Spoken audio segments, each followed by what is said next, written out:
There's something about those places. The ones that stick out in your head like a painting. The places you only let yourself go back to in the safety of your dreams. The ones that call your name with all their darkness. There is something about those places, and I cannot quite put my finger on it. So, I hope you enjoy a whole video of me trying to put my finger on it. I shall state my thesis plainly before diving into the inevitable rambling abstractions that I always fall into. Okay. 3, 2, 1, let's jam. Every few months, I find myself grappling with some haunting thing from the past. And every time, without failure, I put on Cowboy Bebop. It helps me feel less alone in this. There is something in the way that Spike finds himself shackled like a mad dog to a post of his memory by the end of the story, when people seem to be simply getting past the larger societal tragedies that are prevalent throughout the work. There's something comforting in our hero's fall, and I want to try to put words to what that is. If you want a more succinct thesis statement, hire an editor for me. If not, Cowboy Bebop is a show released in Japan in 1998 by director Shinichiro Watanabe and composer Yoko Kanno, with one goal given to them from their investors: make a show that will get kids to buy toy spaceships. With no other limitations, Watanabe and Kanno proceeded to make their own genre. This blurb, strung together piecemeal from the show's introduction, acts as the creative team's manifesto. Once upon a time in New York City in 1941, at this club open to all corners to play night after night, at a club named Minston's Playhouse in Harlem, they played jazz sessions competing with each other. Young jazz men with a new sense are gathering. At last, they create a new genre itself. They are sick and tired of the conventional fixed-style jazz. They're eager to play jazz more freely as they wish then. Then, in 2071, in the universe, the bounty hunters who are gathering in the spaceship Bebop will play freely without fear of risky things. They must create a new dream and films by breaking traditional styles. The work, which becomes a new genre itself, will be called Cowboy Bebop. The sonic influence that Watanabe gave to Kanno for the score was jazz. The goal for the show they had was to create something new. However, as stated, these innovative jazzmen's story was already half a century old. How does one walk the tightrope of a memory without falling headlong into simply recreating the past? Though this phenomenon has plenty of names in academia already, for my personal artistic pursuits, I call it the Stray Dog Strut, in honor of Bebop. It's modern, but it's ancient. It's chic, but it's camp. It's when you smoke the cigarette at both ends. A style of art making so luxuriously resting in the bosom of its inspirations while dancing the stars towards a new destination. This is the type of stuff that used to get people burned as witches, you know? The art of taking a beautiful, static memory and giving it breath so it spins its cylinders anew. Bebop is so resonant because it draws from things deep within the culture and rewards us with new beauty for indulging in what once was. It doesn't just stop there, however. This same indulgence is found in the very themes of the story.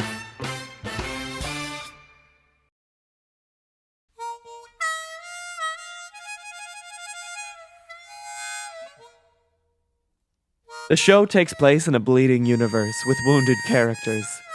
After the collapse of the Astral Gate, Earth is uninhabitable, save for the poor left behind, while humanity flees to the stars. Our mother planet acts as a gnarled scar, a reminder to those who left it of where they came from. Not in a "I know what you did last summer" type of way, but in a motherly, albeit pained way. Whether it be the Astral Gate collapse at home or the far-off wars on Jupiter, our caste and society seems to have largely gotten past these tragedies. They were so long ago. And while things were permanently changed by these events, society seems to have adapted to the stray dog strut. The new normal walks hand in hand with the old world. There's no time to grieve what is lost when you need oolongs to pay for food on the table. Our main cast are bounty hunters, castigated to the very edge of societal consciousness, fully free within the void of their attachments to anywhere but their ship, the Bebop. Radical Edward is probably the most truly free of the bunch.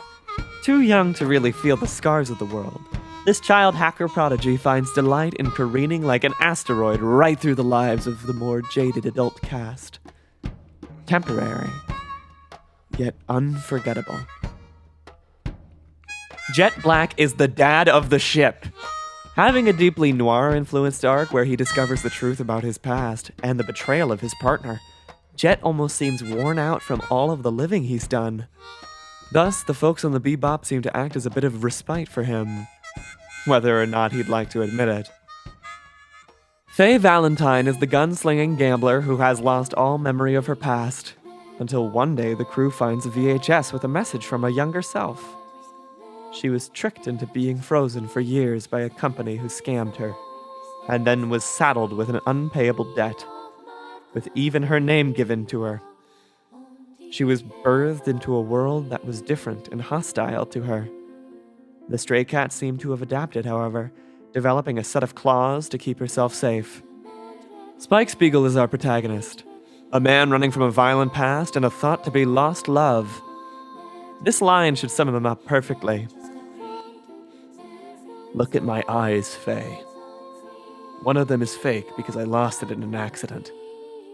Since then, I've been seeing the past in one eye and the present in the other.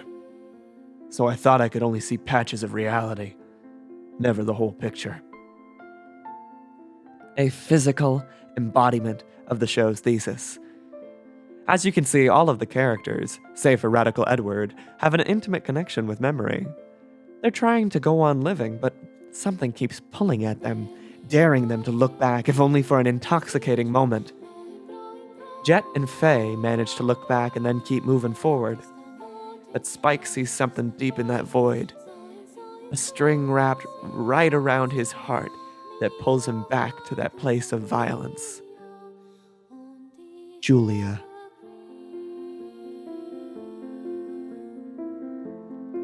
Upon finding out his old flame is alive, he goes back to get her.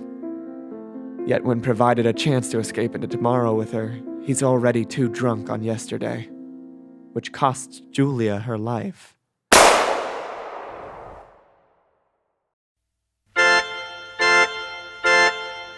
In a rage, Spike goes on an action-packed mission to take out the antagonist, who frankly could have been anyone, because it's not about him. It's about the fall of our hero. Jet struggles with letting Spike go, but eventually accepts that trying to lasso a shooting star from falling out of the sky just isn't possible.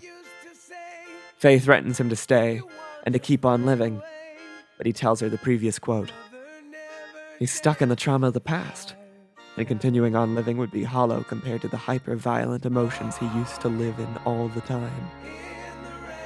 He was just wired differently because of his past, so his fall was inevitable, some might think. This some thinks otherwise. As before Spike's last big show, we see a relatively minor character through Faye. He was one of the hosts for the TV program they'd watch to get new bounty heads.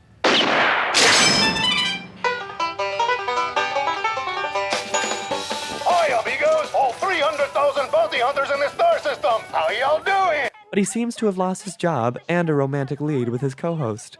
We see him run up to his mother at a spaceport and assure her that things would be all right and that he would take care of her after she spoke to herself about how she feels abandoned by her family.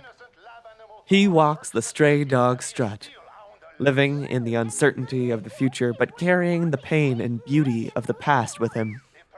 He chooses to keep on living, when Spike throws his life away trying to figure out if he ever was alive in the first place. You're gonna carry that weight. The final end card, an overused title by essayists talking about this show. Like your ancestors all the way back to Atlas, and to your children generations ahead, you will carry that weight of the past into the future. You will live, you will cry, But you will not die today. Not like Spike did. Like a stray dog, you'll feel the hunger in your belly at the same time that you play with your friend. You will walk the haunting duality because that's what being a human is in the first place. We can't outrun our memories, but we don't have to die for them. Now, that would be a suitable place to leave it, albeit a bit rushed, but worry not, there's still more. Apologies. I've been watching Cowboy Bebop every few months since I was 14 years old. This show has been with me through some of the toughest years of my life, so of course I've imprinted on it quite a bit. What it has to say about memory and trauma on both an intimate and societal level has been deeply affecting in different ways at different points in my life. I just rewatched a bunch of episodes the other week after a long bout of sadness brought on by current circumstances and exacerbated by a past that I can't seem to outrun. And it was resonant with me in a way that I could not put into words. But it was different from when I was 14. I realized I was living as they do. Of course, I am a wealthy young woman going to a preppy faux progressive college, so I'm not exactly struggling to put food on the table, but I am carrying quite a heavy past with me as I venture forward into this future as the crew does. For context, this is my first year proper living in the city of Los Angeles, and these streets whistle in the wind with how lonely they can be at times. Not any lonelier than the suburban wasteland I used to live in, but made more odd by the fact that I know that the windows all around me are alive with life and light. It is not the city that is lonely. It is I that has carried my loneliness with me to this place. Some days, it's easy to feel like Faye does, and just want to run off on some dangerous adventure just to feel a quick thrill. Or be like Jet, and stay in and pour all of my emotions into clipping a bonsai tree. However, a lot of the time, it can be Spike that is the most tempting of them. Not going off on a hell-bent rage quest of hyperviolence, but succumbing to the weight of the past and being crushed. As a trans woman, sometimes it is quite easy to lock myself away in the tallest tower in the land. Going out is frightening. It's so easy to get hurt out in the world. So in a city of so much light, it's easy to hide my own shadow. To mindlessly hunt bounties by playing video games and writing poems and being fully locked in with myself. To let the cold mist of memory and old defense mechanisms roll in and cover me like a snowy blanket. The city environment can serve this too. Los Angeles is not a walkable city by any metric. The only ones who do are physically forced to by the passive violence of our capitalist systems. Driving feels horrible, however. To lock oneself in a little transport box, safe from the kiss of the sun and the touch of the wind, only a human could create a device that so thoroughly assists in one's dissociation as the car. As more and more friends fall through the net of the present and into the lake of the past, the number of people around me who would be a part of my crew are comparable in number to that of the Bebop. I find myself fighting and struggling against recreating the same dark and lonely circumstances from my past, trying to walk the stray dog Strut, but constantly being pulled down by what once was, and being pushed down by what is currently. Never before have I related to the character of Spike on an earnest, human level. Sure, when I was younger, I thought I was just like him because he was cool and edgy, but now I see a deep and pained reflection in the facade of the dreaming cowboy. Am I running away too? Do I just rush headlong back into the past and settle the scores that scorch my insides?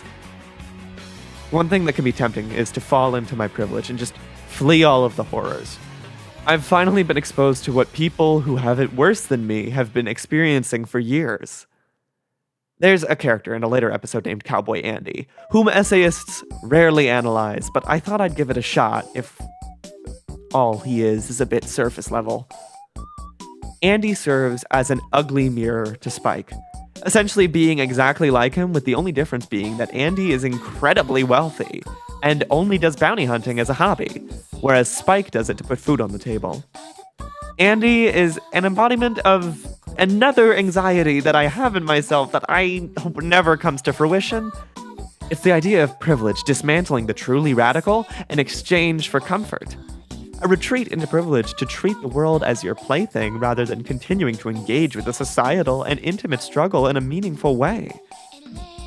At the end of the story, he even changes his entire persona. And he drops his cowboy for an interchangeable masculine nothing, the samurai. By the end of the story, he calls out, "Call me Musashi!"